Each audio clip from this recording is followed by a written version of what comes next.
All right, my friends, you are in for a treat because today we're up here at a place called Bear Lake. Bear Lake is just this massive freshwater lake that is one of the prettiest lakes in the world. There's a lot of boats that have sunk over the years here, and there's a couple that have sunk within the last year or so that were never recovered.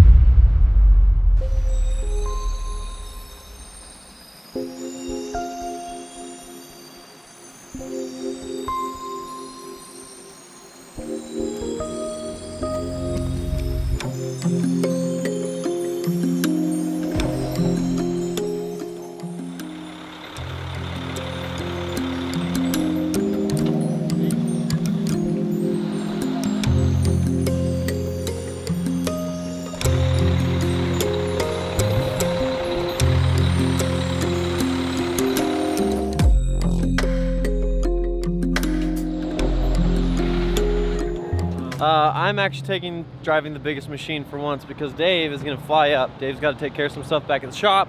So we're headed up to like a 2.5 hour drive. I just hope and pray we have everything. That's my biggest worry, is if we left something behind. But also, we have a cool sunroof. I think it's gonna rain on us. Let's go, Ben. Okay. I'm pretty sure it's gonna rain on us.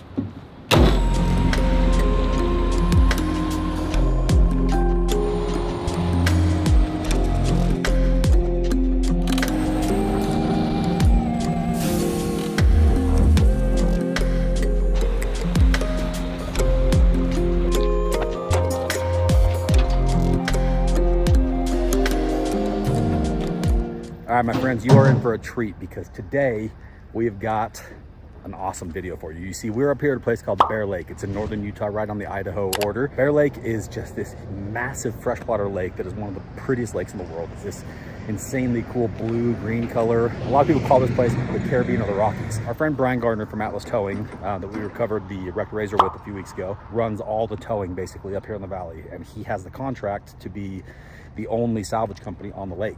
There's a lot of boats that have sunk over the years here, and there's a couple that have sunk within the last year or so that were never recovered. Nobody knows about them. We've got a team assembled, including this guy right here, one of my favorite people in the world, Mr. Doug Bishop.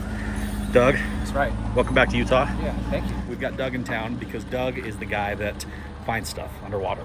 That's what you're good at. I've done that a couple times. Yeah, he's known for it. So you guys know Doug worked with Adventure with Purpose for a long time, and now he's got his own channel going, which is Doug Bishop and United Search Corps. That's right. Channels.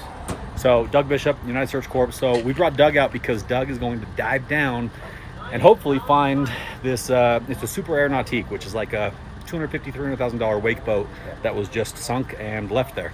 And we are working with very little information.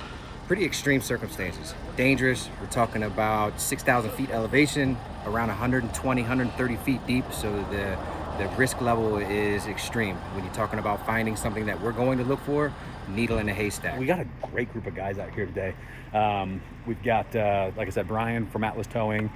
We've got our buddy Nathan over here who helped us with the Razor recovery. Just a good, solid group of dudes. And now, one thing you got to keep in mind, and a lot of people don't understand this, is we're at 6,000 feet elevation. Diving, every time you get higher, it gets more difficult. It gets trickier because you're dealing with breathing in a lot of nitrogen.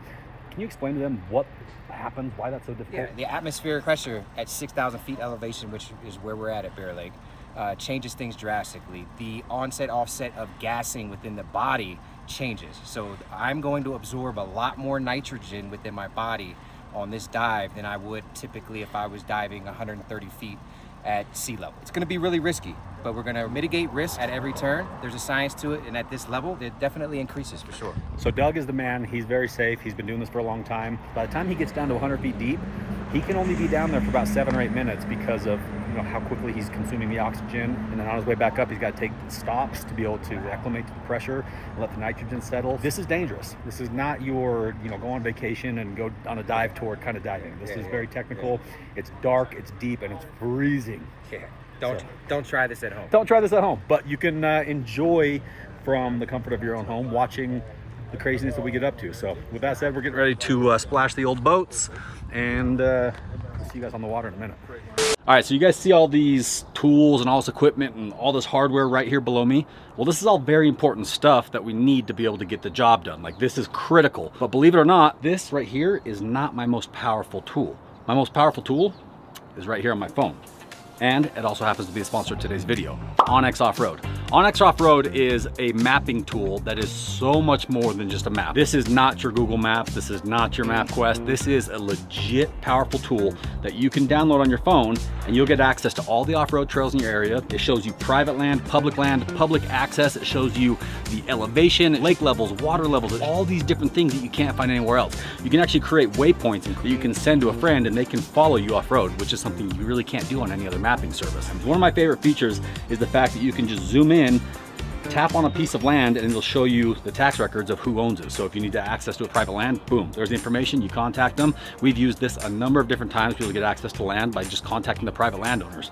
So onX has something that's called their Elite membership. Now the Elite membership is a really, really big deal. Having the Elite membership, you get access to stuff that nobody else gets. You get the most recent satellite images. So if you're trying to check out an area, see the terrain, see what's going on there, click on it, you've got the most up-to-date satellite images you can get. Another critical feature that the Elite membership has is snow melt and water levels. So if you're trying to check lake levels, you're trying to figure out if there's enough water up in the lake or the river where you're headed to, it's all right here in the palm of your hand. onX has all these great industry partners, companies like Warren Winches, Decked, Fox Suspension, all these different companies have partnered with onX, and as an Elite member, boom, you've got immediate access to their best deals and best discounts. So not only do you have the most powerful mapping tool in the world, you're never gonna get lost, you're gonna be able to find the private land, you're gonna be able to know what altitude, what the levels of the lakes are at, all these different things that you can't find anywhere else. Plus you're gonna get a deal on off-road equipment. I mean, guys, it's a no-brainer. I'm getting you guys 20% off. All you gotta do is use the promo code HeavyD20, click the link in my description below, download the app. Guys, I promise you, even if you don't think you're gonna use this, you will. It is hands down the best mapping tool I've ever used. So what I need you to do, click the link in my description below, go download the app, get that Elite membership, get the 20% discount, and go start exploring. So thank you onX for supporting the video, and more importantly, thank all of you for supporting the channel and supporting companies like onX, because that's how this whole program works. We all support each other and we all end up with some really cool stuff and some awesome services. Click the link, download the app.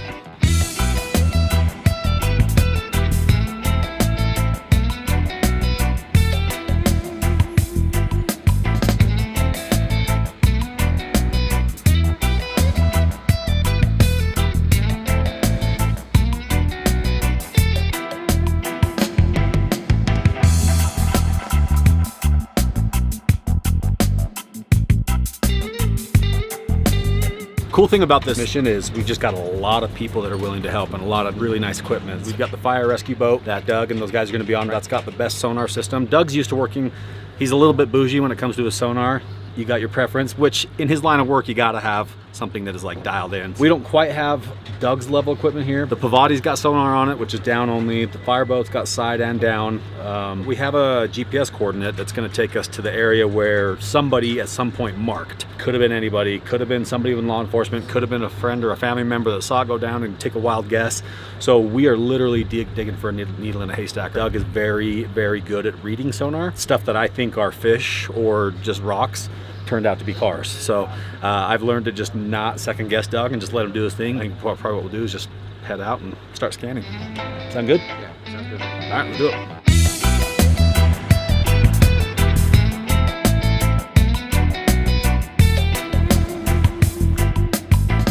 So the boat icon at the top in the middle of the screen represents the vessel that we're on.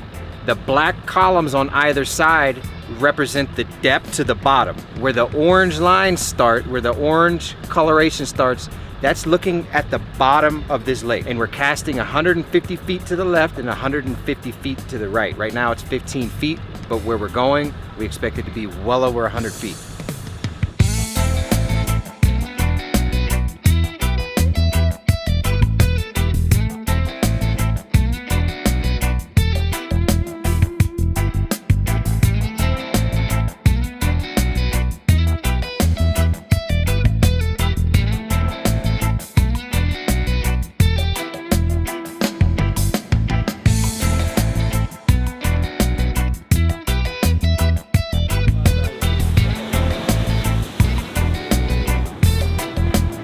So now is my least favorite part of the day. Let's sit here and wait for the team to scan with the sonar.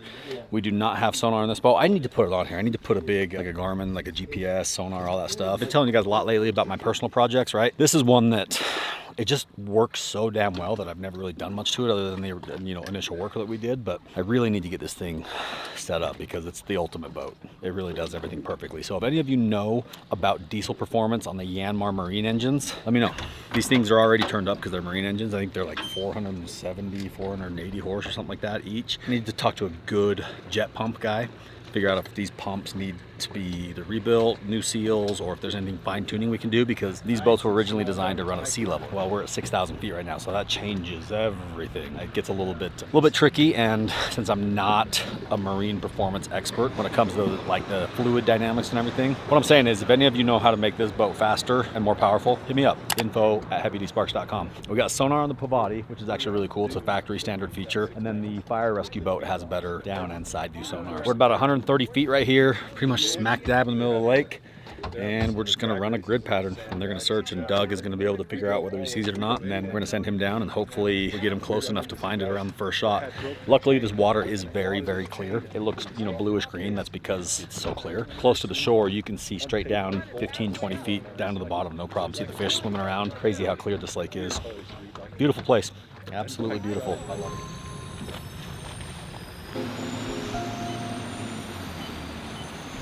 We think we have an object. We don't know exactly what it is. It's just the first scan. Anytime we identify a target, we need multiple scans from multiple angles, like I was saying earlier, in order to really determine what it is that we have. Typically, you guys would see me hunting for vehicles, and we use magnets to confirm the targets. What we're working with right now is a fiberglass boat. So we're not going to be able to use a magnet to determine. So it might take a couple of dives. Right there. Boom. I want to say that that's like a 20-foot, 30-foot boulder. Whatever that is massive. That's close to a 40-foot object right there. That's not the boat. There it is again. What the heck is that? See that? I doubt that that's the boat. But it's something. Why is that there? What is that? Halfway up, there's like a big Nike swoosh looking thing. Yeah, that's what we're looking at. It's like, but that's too big. It's 120 feet deep. It's just buoyant. Sideways? But it's not on the ground. Oh, it's not? That's in between here and the bottom. Oh, yeah. That definitely is a boat. How could it have been there for 3 years? It's not a fish. I mean, there's not a 40-foot fish in here, or we have the Loch Ness monster. Isn't there supposed to be a bear lake? Isn't there supposed to be a bear lake monster? There is a bear lake monster. It's right there. But it's only like 30 feet down. I want to dive that. Let's see what that is. This may be easier than we thought. If that's the boat, I don't know what I want to describe it as, luck or what. It's just meant to be. I'm not going to complain. I mean, diving 130 feet deep at 6,000 feet elevation, there's a lot of things that can go wrong. Extremely dangerous. It's not your average dive. So if I don't have to dive that deep, hey. There it comes. What is that? It's not their boat. It can't be their boat. It might be their boat. Yeah, that was his boat. I don't know how the hell we were picking that up, but that was definitely his boat. Damn it, I thought we were gonna get really lucky. But why it would show it that deep in the water column, it doesn't make sense. Okay, so what we're running into right now is the fire boat has mediocre sonar and is not getting accurate imaging at 130 feet. Is the Pavati going to be the same? Do you want to look at it, or is it going to be the same situation? The Pavati is lacking side imaging, is what we need. Side imaging and down imaging. What he has going on over there is the best head unit out here. We just lack the transducer on it. Gotcha. So do we need to try to find some better sonar equipment? I have the best equipment, but it's in Portland. Yeah, we'll have to see if we can find something here local, because with what we've got right now, are you saying that there's no chance of seeing anything? I'm gonna try to scan as much as I can just to make sure. Right now, I'm just giving to you like what I've been able to come up with so far. I'm gonna give it a really good go before we do that. But in the meantime, if we can maybe find a marine shop in the region that may have that transducer, we can throw it on the Pavati and find it on the Pavati. Okay, we'll do some digging and see. It's just a side scan transducer for the Garmin unit? Yeah, I'll send you a link to it right now. We're having issues with the sonar equipment. The sonar equipment that we have on all of these boats is kind of more of a basic setup, and Doug needs something that's got the ability to do side scan and then has the big screen. So the Pavati has a really nice head unit with the screen that shows great detail. The problem is it only has the transducer that looks down. And we need one that looks to the sides, because that's how Doug is able to see if there's like a shadow, like if the boat's casting a shadow somewhere on the bottom of the lake. Unfortunately, all of his sonar equipment is up in Portland right now. So we're basically calling around to every fishing shop, every boat shop in the state to see if anybody has that transducer attachment that we need, because without it, we're kind of dead in the water. See, nothing? No? Okay. All right, well.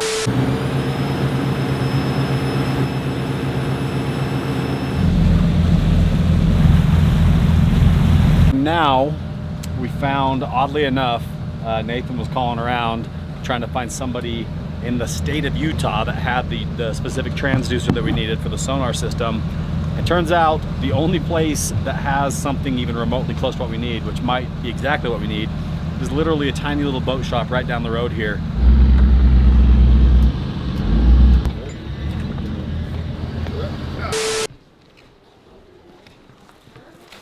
So now we're at Ace Hardware getting ready to build a makeshift mount for this transducer assembly. Got a couple of different options. Alan's got an idea, I got an idea. We're gonna build something to plug this into so we can hang it over the side of the boat, put it in the water. Biggest thing is it has to stay stationary and it can't rock at an angle. So whatever we build has to basically point straight down and stay rigid. So my thought was to get a piece of heavy wall pipe, put a cap on it, put this through the cap, and then put a 90 in it and have that hang over the side of the boat. That's our guy there. And just run a 90. That will span the width of the boat. This will go over the side. Okay. Put that in the water. 90. We'll hold that. Yeah, it's gonna be slick. Just like slide it to the back there. Wow.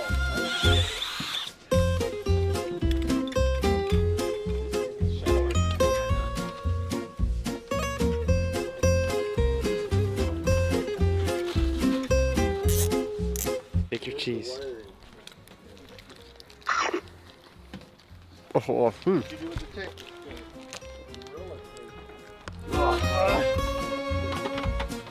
That's an awkward situation right there. especially when you're in that awkward situation.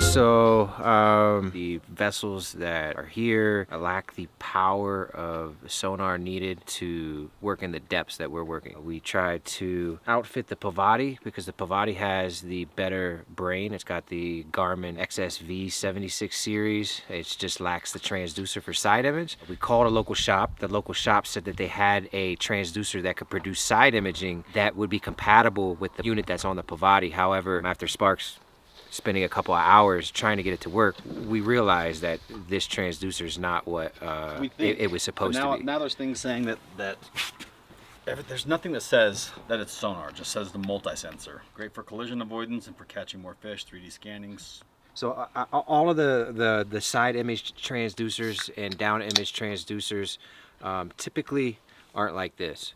That is for speed. And there's a temperature gauge, and this down sensor is for depth only, which is what we're getting. Typically they're longer. This is the DST-810 smart transducer, is a self-contained dual frequency active sonar system that combines the performance blah blah blah. So this says it is 0 degree. And I think they're incorporating sonar into it because it does read depth. Again, where this is a transducer that I'm not familiar with, I've never used, and we're going off of the marine shop's recommendation for the system. They actually looked up this system, said that this could be compatible, so we were hoping that it would work. At this point, it hasn't worked. I mean, it talks about having a beam width, it talks about having the frequency, the power of 100 watts. We definitely overpaid for it too.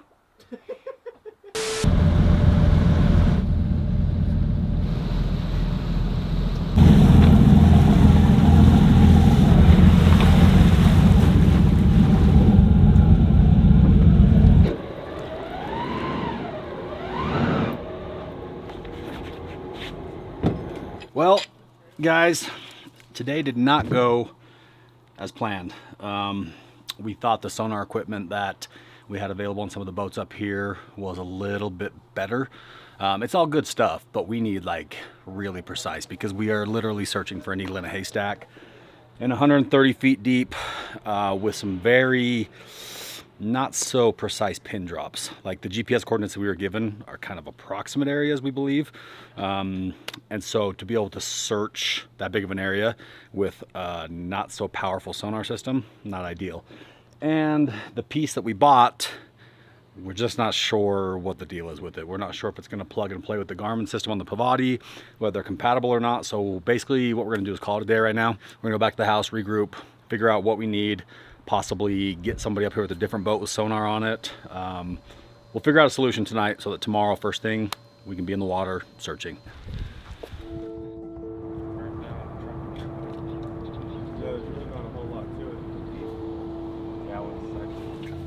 Overkill.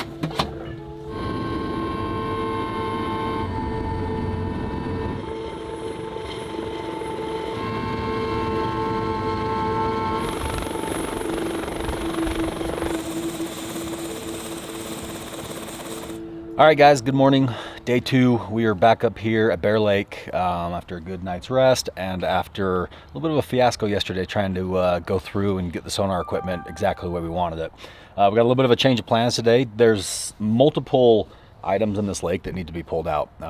We're calling those targets. So we have this list right here, basically from local law enforcement, of all these different GPS coordinates showing where there could potentially be something underwater. A lot of these have been confirmed and they just marked the area, and that's all that's been done. So not a ton of sonar searching has been done that we know of. Maybe law enforcement did it at the time of the incident, but as far as we know, most of these vehicles and items are still where they're at. So basically we're pulling up GPS coordinates right now. We're going to be plotting out kind of a route that we're going to go to search for things, and the first thing that we find that's like 100%, yeah, we feel like it's a target, then Doug is going to get down in the water and see what it is, and then see if we're going to pull it out or move on to the next one. So this went from looking for one boat to now we've got 8 different targets in front of me for day 2. So one way or another, we're going to pull something out of that water, right? That's right. Something's coming out.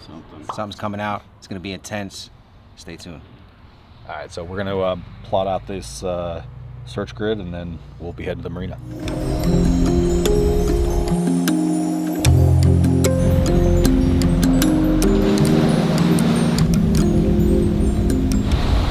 So we have coordinates. Well, we have very, very rough coordinates that were given to us, 3 years ago. And then this is like the picture we found online last night Googling. That's it sinking. I guess I could see roughly this point. A little longer than a few minutes later.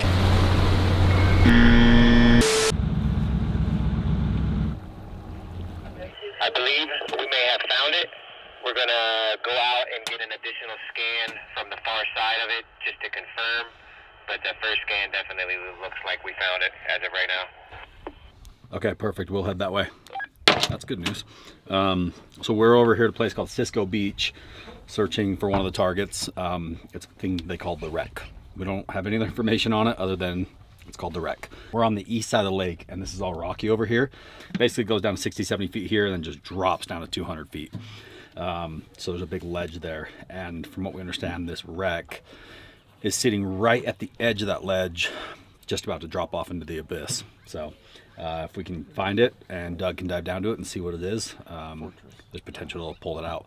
The state wants obviously anything that's not native to this lake out of the water. So cars, boats, equipment, all that kind of stuff. So really anything that we find is fair game to pull up, except for, I believe there's a place called the Car Lot, where back in the 30s, or forever ago, some guy dumped a bunch of old 20s, 30s, 40s cars in the water, and they say that he did it for a fishing habitat to make a little bit of a natural reef. So those cars won't be pulled out. That's kind of a popular dive spot and an attraction for the lake, but other than that, nothing else is supposed to be under the water. So we're gonna go see what that is. Just then. All right, so might have been a false alarm. He just radioed in and said that after looking at it a little bit more closely, it might just be a rock formation. So they're gonna keep scanning that area to get better angles of it. thing about sonar is the way it's looking right now is just kind of looking down at it.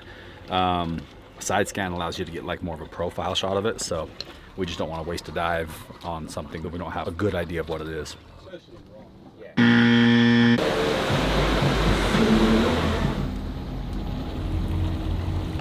If you were to ask me, like, Hans, what do you personally think a rock pile looks like under the water with sonar? I think it'd look like this. Flat, flat, flat, flat, big bump. Because, like, look at this. Flat, flat, flat, big bump. That to me looks like a rock pile. They claim the cars are next to a rock pile. I would see this being like a rock pile and this being like some cars. I could be completely wrong, and that could be just 2 pieces of earth that God put there. But I don't know. The legends of Bear Lake are eluding us. They're elusive. They're making me look bad. Well, my friends, it looks like we're gonna get skunked. No signs of anything underwater right now. None of the pin drops, none of the GPS coordinates that we got from law enforcement have proven to be fruitful. I really hate to do this to you guys, but I'm pretty sure we're gonna have to call this video, I don't want to say it's a loss, but it's definitely not a big W for us by any means. I think that's a wrap, which sucks. So I was really looking forward to pulling something out.